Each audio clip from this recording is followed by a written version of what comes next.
Hey man, yo Kakampe.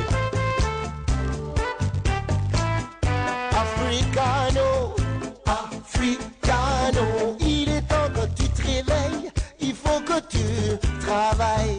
Oh yeah. Télématokeme, Africano, Africano. Tu as tout dans ta maison, mais tu trimes sans raison.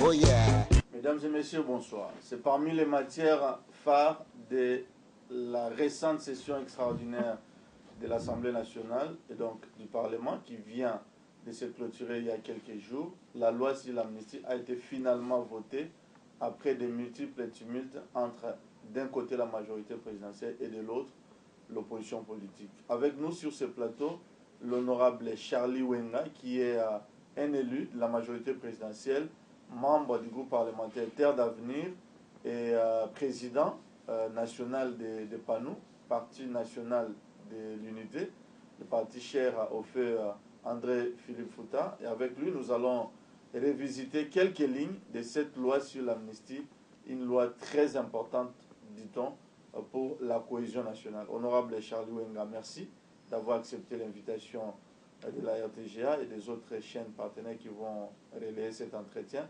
D'abord, la toute première question, quand on parle de l'amnistie, c'est quoi exactement pour le commun des mortels? Merci, monsieur le journaliste. Je suis heureux que vous ayez pensé à nous. Effectivement, la question est sensible. Par amnistie, il faut entendre une mesure de clémence. Une mesure de clémence qui consiste à oublier les infractions commises par certains citoyens de la République. Par infraction, il faut comprendre les troubles de l'ordre public. Et l'amnistie peut faire oublier ça, la mesure d'amnistie. C'est ça la mesure d'amnistie. Donc une sorte de clémence. Une mesure de clémence accordée à quiconque. À ceux qui s'étaient égarés. Tout à fait. Alors, vous avez voté cette loi sur l'amnistie. On sait que ce n'est pas la première fois qu'une loi d'amnistie soit votée au Parlement. Quel est l'objectif principal que vous avez poursuivi en votant cette loi? Je dois d'abord commencer à préciser que l'amnistie est une décision politique. C'est d'abord ça. Africano, il est temps que tu te réveilles, il faut que tu travailles. Oh yeah. Télématokeme. Il faut considérer qu'une amnistie, c'est une décision essentiellement politique. Elle vise à faire oublier les infractions commises par certains citoyens pendant une période donnée et dans un espace donné. Par la loi de l'amnistie, le pouvoir public confrontait un environnement de menace. Ça peut être une guerre, comme c'est le cas au Congo aujourd'hui, de conflit. Le pouvoir public tente à chercher à calmer les uns et les autres, à rassurer les uns et les autres. Et une décrispation. Tout à fait. C'est ainsi qu'en dehors de la justice, l'autorité accorde une mesure de clémence en faveur de ceux-là qui ont violé les lois. Il y a un mot qui est revenu plusieurs fois quand vous examinez la loi sur l'amnistie, c'est le terme fait infractionnel, fait insurrectionnel. Ça signifie quoi, fait insurrectionnel? Avant d'aller au fait insurrectionnel, il faut noter que l'amnistie, comme je disais, c'est une loi de clémence. Elle n'étouffe pas la justice. Elle ne peut pas étouffer la justice. Parce que la voie de la justice pour les victimes reste totalement ouverte. Lorsque nous devons parler de faits insurrectionnels, nous devons revenir à une définition qui est contenue dans la loi d'amnistie, l'actuelle loi dont nous débattons. Et là, nous pouvons aller à l'article 3 de la même loi, qui dit ceci, je cite, au terme de la présente loi, on entend par fait infractionnel tout acte de violence collective commis à l'aide de menaces ou avec des armes, dans le but de se révolter contre l'autorité établie, tout acte de violence, dans le but de se révolter contre l'autorité établie, en vue d'exprimer une revendication ou un mécontentement. C'est ça la définition qu'on donne dans la loi. Quand quelqu'un exprime ses revendications, son mécontentement par un acte de violence, oui, ça devient une insurrection. C'est pour cette raison que les communs des mortels que nous sommes, faisons rapidement une connexion ou faisons rapidement bénéficier l'amnistie aux éléments comme de l'ex-BDK, de l'ancienne garde du vice-président Jean-Pierre Bemba et les M23. Donc ça rentre dans la même définition. Oui, ça rentre dans la même définition. Effectivement, on a pris... les auteurs des faits insurrectionnels. Mais tout à fait, tout à fait. C'est pourquoi vous avez vu que la classe politique et même la société civile s'agite, s'est agitée pendant le débat sur l'amnistie, pour que cette mesure de clémence puisse s'étendre à tous ceux-là qui ont commis ce genre d'actions ou des faits infractionnels. Alors, honorable, il faut avouer quand même qu'il y a eu beaucoup d'amnistie. En 2001, on a parlé de la loi sur l'amnistie. En 2003, même en 2005. C'est pas trop, les amnisties chez nous. Non, il ne faut pas parler en termes de beaucoup d'amnistie. Il est vrai qu'il y a eu une loi d'amnistie qui a été prise en 2003, en 2005, en 2009 et en 2014. Ça, c'est vrai. Il y a une sorte d'inflation d'amnistie chez nous. Alors, s'il y a pas... Ce n'est pas une inflation d'amnistie. C'est-à-dire que c'est ça la compréhension de commun des mortels. Oui. Mais en réalité, toutes ces lois sont prises ne sont pas prises dans les mêmes circonstances, de temps, de lieu, et même des circonstances. Oui, les contextes de temps, de lieu et des circonstances sont différentes pour les unes comme pour les autres. Je vais vous donner par exemple un exemple. La première loi d'amnistie est prise en 2003. N'est-ce pas? Pendant le 1+4. Oui, 2003. Quel est le contexte de temps et de lieu? Nous sommes en 2003.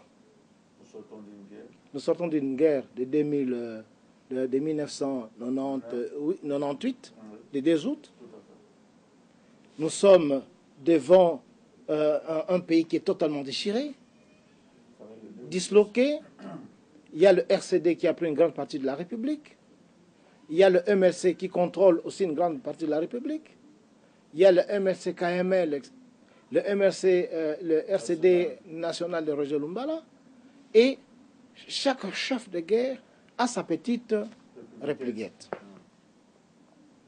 Le pouvoir public, à cette époque, le gouverneur de la République, à la tête le chef de l'État Joseph Kabila Kabange, il se trouve devant un grand problème. Et donc le pays est divisé. Il se pose des questions en tant que chef de l'État. Comment faire en sorte qu'il puisse recouvrer d'abord toute l'étendue du territoire national? Comment faire en sorte qu'ils remettent tous ce fils égarés ensemble pour assurer l'intégrité du territoire national, pour assurer la souveraineté de l'État, pour étendre l'autorité de l'État partout où sont occupés par les rebelles. Et nous allons où? À Sun City. C'est l'accord global et inclusif. Qui a créé une décrispation. Justement. Mais pour qu'il y ait décrispation, il y a quoi? On donne comme condition de ces gens, de ces citoyens qui se sont retrouvés à Sun City, et se disent, pour assurer la cohésion nationale, et pour que la transition soit apaisée, il faut que nous puissions prendre une loi d'amnistie. Vous voyez le contexte? Pour pardonner. Pour pardonner. Et oublier. Pour pardonner et oublier, justement, comme vous le dites. Pour effacer. N'est-ce pas? Et peut-on dire qu'il y a multiplicité d'amnistie? Voilà le contexte. Et là, le chef de l'État, après les constitutions nationales, on prend une loi, un décret-loi, qui est une loi d'amnistie en faveur de tout ce monde-là. Ainsi, on se retrouve ici, en 2003, n'est-ce pas, avec un gouvernement d'union, un gouvernement de transition apaisé. C'était le prix à payer pour que nous puissions retrouver l'unité nationale et la cohésion nationale. Très bien. C'est comme ça qu'il faut comprendre ça. Non, il ne faut pas me couper. Allez-y. J'avance. Imaginez par exemple, après 2003, il y a eu l'amnistie en 2005. Il y a de l'amnistie maintenant là, maintenant, 2014.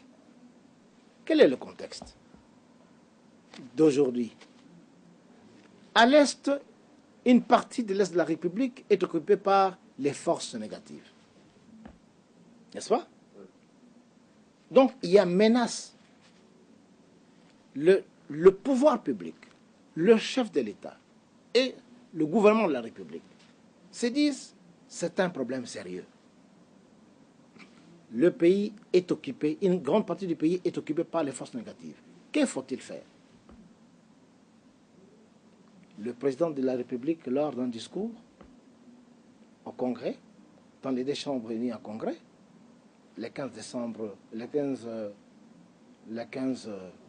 décembre 2012, il fait un discours. Il vous dit, chers compatriotes, pour que nous puissions arriver, n'est-ce pas, à former un bloc comme un seul homme contre l'ennemi, allons aux concertations nationales.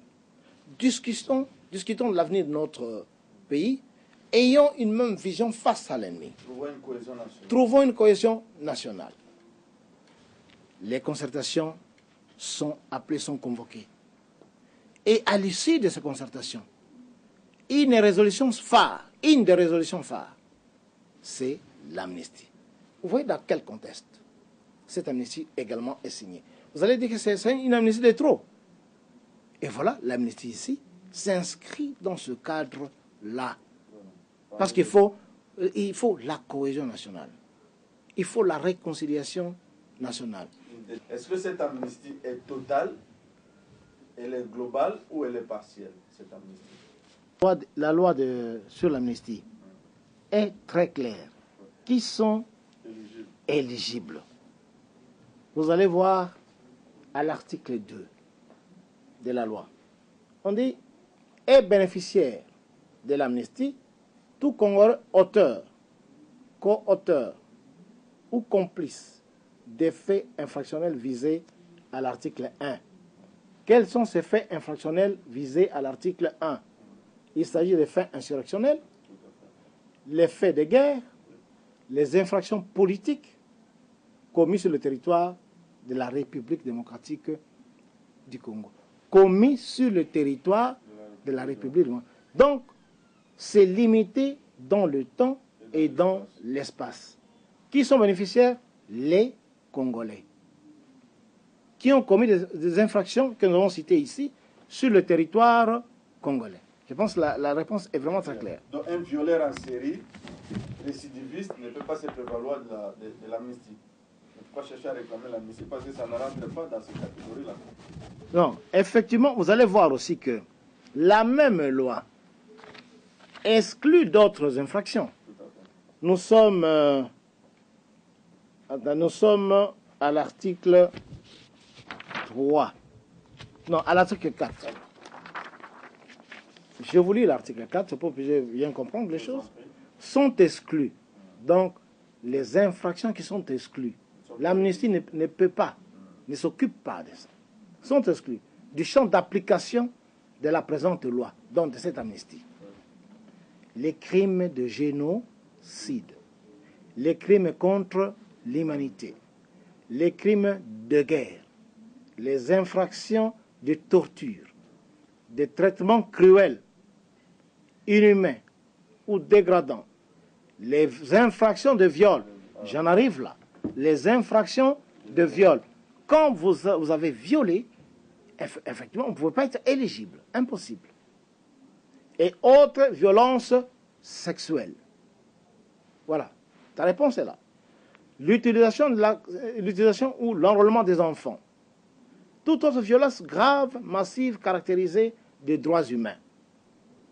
Sont également exclus les infractions de détournement des deniers publics. Toi, détourner les deniers publics, tu n'es pas amnistié, monsieur. Le pillage, toi, piller, tu ne peux pas être amnistié.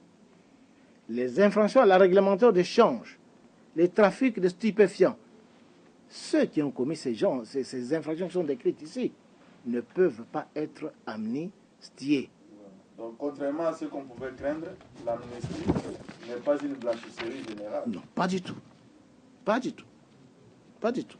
Alors, maintenant, vous énumérez les criminels, les auteurs des crimes, mais la loi oublie superbement les victimes. Pourquoi vous oubliez les victimes? Pourquoi la loi ne prend pas en compte l'indemnisation des victimes, la prise en charge des victimes?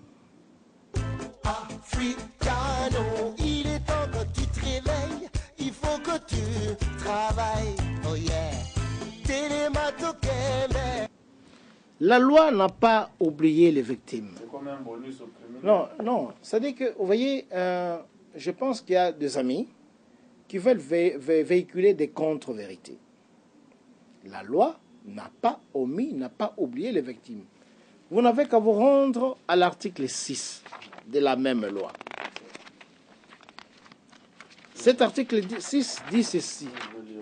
Oui. La présente loi ne porte pas atteinte aux réparations civiles dues aux victimes des faits infractionnels amnistiés. Vous comprenez? Donc, il y a une disposition de la loi, de cette loi, en son article 6, qui règle cette question-là. Les gens, et il y a d'autres opinions qui disent que l'amnistie a blanchi tout le monde et ne tient pas compte des victimes. Ce n'est pas vrai. Vous avez constaté que la disposition est là, n'est-ce pas? Et puis, il y a encore une porte qui est ouverte. Les victimes sont capables d'aller se plaindre auprès des juridictions civiles pour obtenir réparation. Pour obtenir réparation, c'est possible. Des préjudices subis. C'est une voie aussi qui est ouverte. J'ai suivi la fois passée nos amis de la société civile qui en parlent largement à travers la presse. Effectivement, c'est bon. Nous sommes en démocratie. C'est un débat qu'il a ouvert. Nous pensons que d'autres aussi peuvent hausser les tons pour que qu'on aide les victimes à n'est-ce pas, en rentrant dans leurs droits. C'est aussi un débat qui est ouvert. Charlie Wenga, élu de Mwenga, je pense. Oui. Comment concilier la loi sur l'amnistie et les renforcements de l'appareil judiciaire dans notre pays? Pendant qu'on cherche à renforcer la justice, vous cherchez à blanchir les criminels. N'est-ce pas contradictoire? Il n'y a pas de contradiction. À mon sens, à mon point de vue, à mon humble point de vue, il n'y a pas de contradiction. Je souligne qu'il n'y a pas de dualité non plus entre l'amnistie et la justice. Non, il n'y a pas de dualité. Il y a par contre complémentarité. J'ai souligné au départ que l'amnistie, c'est une décision hautement, essentiellement politique. Ça, j'avais déjà souligné avant. Vous allez constater aussi que l'amnistie est prévue dans la Constitution de la République. Donc c'est un concept qui est contenu dans la Constitution.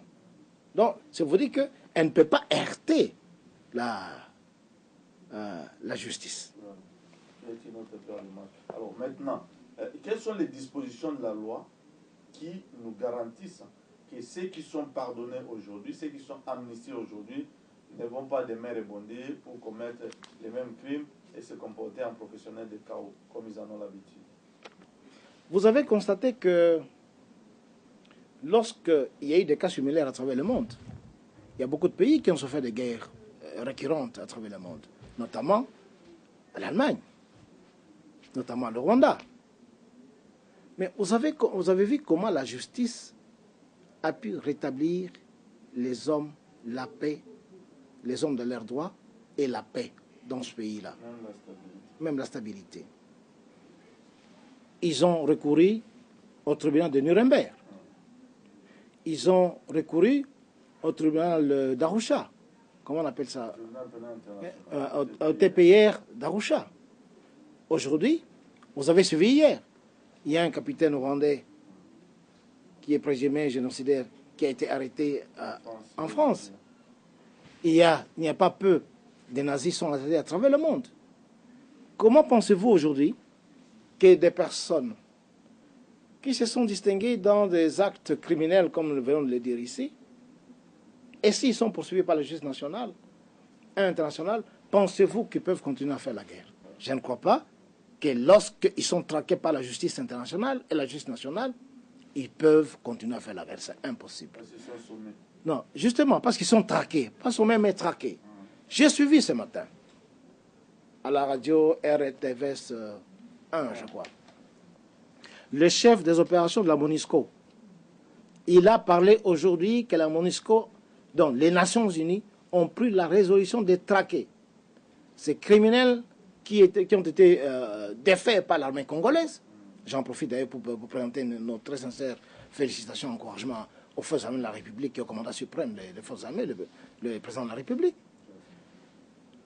Le commandant de l'UNESCO, chef des opérations, dit tous ces criminels qui se sont réfugiés au Rwanda et en Ouganda seront traqués.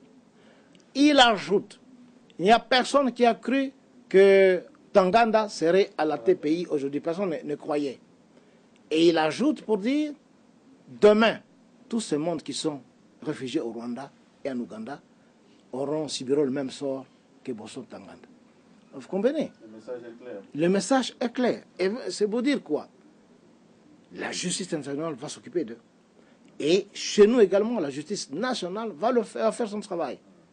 Et ça va restaurer la paix en Afrique de Grand Lac, en Afrique centrale. Il semble qu'il y a même une disposition de la loi qui demande, à ceux qui voudraient bénéficier de l'amnistie de prendre l'engagement de ne plus récidiver, auquel cas ils ne bénéficieront plus de l'amnistie dans les jours à venir. À l'article 5, on demande à ce que les criminels, avant qu'ils signent par écrit des engagements. Et l'article 5 dit ceci: pour bénéficier de l'amnistie, les auteurs, co-auteurs ou complices des faits infractionnels, des faits de guerre, des infractions de politique visées par la présente loi, sont tenus de s'engager personnellement, par écrit, sur l'honneur, à ne plus commettre les actes qui font l'objet de la présente amnistie. Toute violation, suivez-moi très bien, toute violation de cet engagement rendra automatiquement nulle et non avenue l'amnistie ainsi accordée et disqualifierait l'auteur de cette violation du bénéfice de toute amnistie ultérieure. C'est clair, c'est dans la loi. Honorable Charles Wenga, on va quand même conclure cette émission. Je sais que vous êtes député national, comme je l'ai dit, élu de Mwenga. Peut-être en transition, quelles sont aujourd'hui les nouvelles de Mwenga? Comment se présente la situation, les tableaux socio-sécuritaires de votre pays? Bon, dans mon territoire de Mwenga, effectivement, le plus grand problème aujourd'hui, c'est le problème de la route. La route Bukavu-Mwenga pose un très grand problème. Il est presque impraticable entre Mwenga et Kamituga. C'est un grand problème qui préoccupe nos populations. Il y a également le problème de l'insécurité des ex-FDLR qui opèrent par-ci, par-là. Mais nous savons, avec ce que nous disons, la détermination, non, pas de la MONUSCO, de nos forces armées d'abord. On ne peut pas compter toujours sur les autres. D'abord nos forces armées. La détermination de nos forces armées, parce qu'aujourd'hui on est tenté de traquer les NRA et puis les FDLR. Ils seront neutralisés, c'est sûr. Cette question sera résolue bientôt. Et par rapport aux routes, promettez à vos électeurs que vous continuerez à faire pression sur le gouvernement. Mais là, c'est rien. Nous le faisons depuis très longtemps. Africano, il est temps que tu te réveilles, il faut que tu travailles. Oh yeah. Télémato Kembe. Nous avons effectivement de très bonnes relations avec le gouvernement de la République, surtout le ministre de ZTPR, qui déjà à l'époque, nous avions un grand problème du pont des Lilas qui s'était cassé, mais le ministre de ZTPR, sur instruction du chef de l'État, ont lancé ce pont en 8 mois et qui a coûté 1 300 000 $ américains sur ma demande. Vous comprenez que et le gouvernement de la République a une oreille attentive lorsqu'on pose des problèmes de notre population du territoire. Alors, votre mot de la fin par rapport à cette initiative? Le mot de la fin, cher ami, c'est vous remercier d'abord pour m'avoir donné l'occasion d'éclairer la lanterne, l'opinion nationale autour de cette question, de cette loi d'amnistie. Ça, c'est de un. De deux, nous en appelons à tous les Congolais à une prise de conscience patriotique. Et c'est très important que je vous dis maintenant. Une prise de conscience patriotique, pourquoi? Parce qu'ils doivent comprendre que nous n'avons qu'un seul pays. Un seul pays qui s'appelle la République démocratique du Congo. La terre de nos ancêtres. Prendre les armes, comme c'est le cas maintenant, c'est requérant aujourd'hui. Un fils de pays, de ce pays, prendre les armes contre son pays, contre son peuple, sur manipulation des éléments extérieurs, pour conquérir le pouvoir, pour piller la République, pour violer nos filles, nos enfants, nos femmes, au profit des intérêts égoïstes, au profit des intérêts étrangers, sont des actes de haute trahison. Vous savez, chez nous au Congo, aujourd'hui, c'est devenu un proverbe congolais, ne jamais trahir le Congo. C'est ça notre devise aujourd'hui. Comment vous pouvez comprendre que vous et moi, fils de ce pays, nous puissions être manipulés par l'extérieur, par des lobbies extérieurs, par des individus extérieurs, pour prendre les armes contre son propre pays. C'est ridicule. Et lorsque cette mesure sera d'application, d'amnistie, lorsque nos frères qui vont bénéficier de cette loi d'amnistie vont rentrer dans la société, seront intégrés dans la société, nous leur demandons de faire un examen de conscience, comprendre qu'on ne peut jamais trahir son propre pays au profit des autres. C'est le cas de nos amis qui se laissent manipuler par l'extérieur pour brûler le Congo, pour piller le Congo, pour violer les femmes du Congo, pour détruire le Congo, pendant que ces pays et ces puissances qui les utilisent, chez eux, il y a la stabilité. C'est pas normal pour nous, le Congolais. C'est la honte. Je vous remercie. Voilà, honorable Charlie Wenga, élu de Mwenga, président national de PANU, membre de la majorité présidentielle dont votre parti est cofondateur, également membre du groupe parlementaire Terre d'Avenir.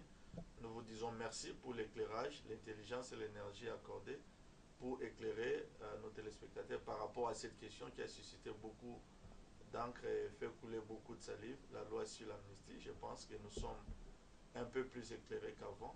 Nous vous remercions d'avoir suivi cette émission Gouvernance qui donne la parole à ceux qui nous dirigent ou qui sont susceptibles de nous diriger par procuration. Nous pensons que nous avons été utiles et nous vous retrouvons très prochainement sur la même chaîne, la RTGA. Soyez également, suivez-nous également sur les autres chaînes qui ont relevé cette émission. Merci encore une fois. Au revoir. Hey man, yo Kakampe. Africano, Africano, il est temps que tu te réveilles, il faut que tu travailles, oh yeah. Télématokeme, Africano, Africano, tu as tout dans ta maison, mais tu trimes sans raison, oh yeah. Africano, tu as tout dans ta maison, mais tu trimes sans raison.